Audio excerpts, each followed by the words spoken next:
EVM के खिलाफ अब मुहिम तेज तर होती चली जा रही है। यहाँ यूथ कांग्रेस के दफ्तर में एक यहाँ पर जलसा मुनाक़द किया गया है, एहतजाजी जलसा मुनाक़द किया गया है। उसी हवाले से CPIML के जनरल सेक्रेटरी दीपांकर भट्टाचार्य साहब ने भी तकरीर की। आइए उनसे जानते हैं कि वो क्यों ईवीएम के खिलाफ है। ईवीएम के खिलाफ आप लोगों ने एक मार्च खोल दिया, एक मोर्चा खोल दिया है, तो क्या आपको लगता है कि इसमें कुछ कामयाबी मिली? हम लोगों ने नहीं मोर्चा खोला, पूरे देश में आवाज उठी है। मतलब मेरा ये है। बिल्कुल बिल्कुल बिल्कुल।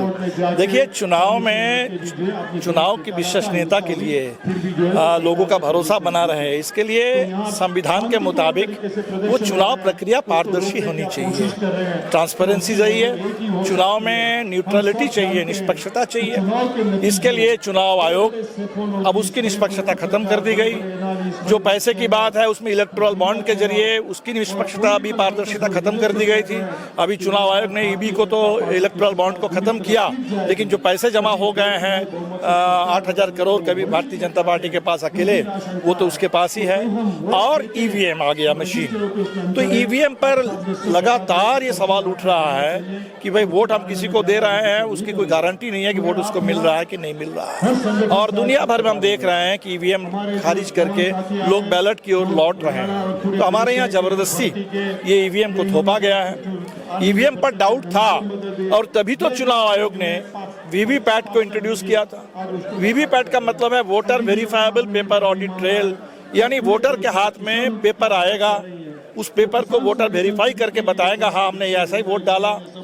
तो वो पर्ची भी देने के लिए तैयार नहीं है। तो इंडिया गठबंधन की ओर से हमने जो मांग की थी कि हम तो चाहते हैं कि पूरे ईवीएम हट करके इस देश में बैलेट से चुनाव हो, लेकिन अगर उससे पहले अगर आपको थोड़ा समय चाहिए तो आप 100% वीवीपैट की गारंटी कर दें कि वोटर के हाथ में पर्ची आ जाए, वोटर उस पर्ची को देख करके आश्वस्त हो जाए कि हाँ वोट हमने यही डाला, और तब वो वोटर वेरीफाइड जो पेपर है वो पेपर एक डब्बे में जमा हो, उसकी गिनती कर लीजिए, वही बैलेट है हमारा। तो इसके लिए भी वो तैयार नहीं हो रहे हैं। और इसीलिए हम तो चाहते हैं कि इस पर एक बहुत बड़ा जन आंदोलन, जैसे किसान लड़ रहे हैं एमएसपी के लिए, जैसे देश के छात्र लड़ रहे हैं शिक्षा नीति के खिलाफ, जैसे नौजवान लड़ रहे हैं, जैसे कर्मचारी लड़ रहे हैं पुरानी पेंशन स्कीम के लिए, वैसे ही हम चाहते हैं कि देश में वकीलों ने अगुवाई की है, हम पार्टियां भी उनके साथ हैं, और पूरे देश के नागरिक समाज मिलकर के एक बड़ा आंदोलन खड़ा हो, क्योंकि ईवीएम नहीं हटेगा तो लोकतंत्र नहीं बचेगा देश में। तो सर, ये जो है प्राइम मिनिस्टर और बीजेपी की जो लीडरशिप है वो बार बार ये कह रहे हैं कि we are going to win 370 seat. Last time 2019 का जो इलेक्शन हुआ था, 370 सीटों का जो मामला है सुप्रीम कोर्ट में जो है वो है अभी भी पेंडिंग है। वहाँ पर वोट जितने डाले गए तो उससे ज़्यादा गिने गए हैं।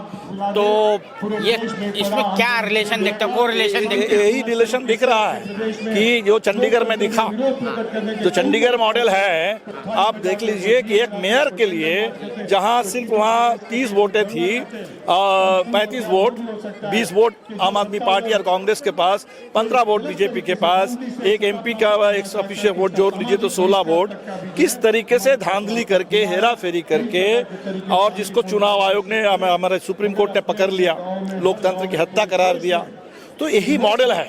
वो चंडीगढ़ मॉडल के जरिए अगर एक मेयर पोस्ट के लिए जहां महज 35-36 वोट का सवाल है, उसकी भी गिनती अगर ठीक से नहीं कराते हैं, उसमें भी धांधली करते हैं, तो आप समझ सकते हैं कि जहां पूरे देश के 543 लोकसभा की बात है, जहां पूरे देश की सत्ता की बात है, उसके लिए भारतीय जनता पार्टी किस कदर धांधली करने के लिए तैयार है, बेताब है, ये तो अंदाजा लगाना बिल्कुल कठिन नहीं है। और इसीलिए शायद ये ईवीएम ही है जिसके बल पर इतने वो पूरे देश में विक्षोभ है, पूरे देश में आंदोलन है, किसान सड़क पर है, हम लोग सड़क पर हैं, छात्र नौजवान सड़क पर है, कर्मचारी सड़क पर है, और वो बोले जा रहा है कि हमको इतनी सीटें मिलने चुनाव से पहले। तो ईवीएम उसका राज है, और इसीलिए लोगों ने सही पकड़ लिया कि इनके सरकार की जान वो ईवीएम में है। ईवीएम को हटाओ, लोकतंत्र बचाओ।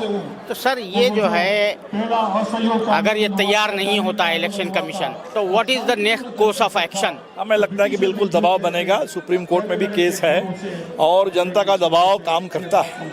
ऐसा नहीं है कि लोकतंत्र में जन दबाव काम नहीं करता है। तो जनता के पास यही रास्ता है, शांतिपूर्ण तरीके से अपनी आवाज़ को बुलंद करना, जनता का दबाव बनाना, फिर देखते हैं ये चुनाव आयोग क्या करता है।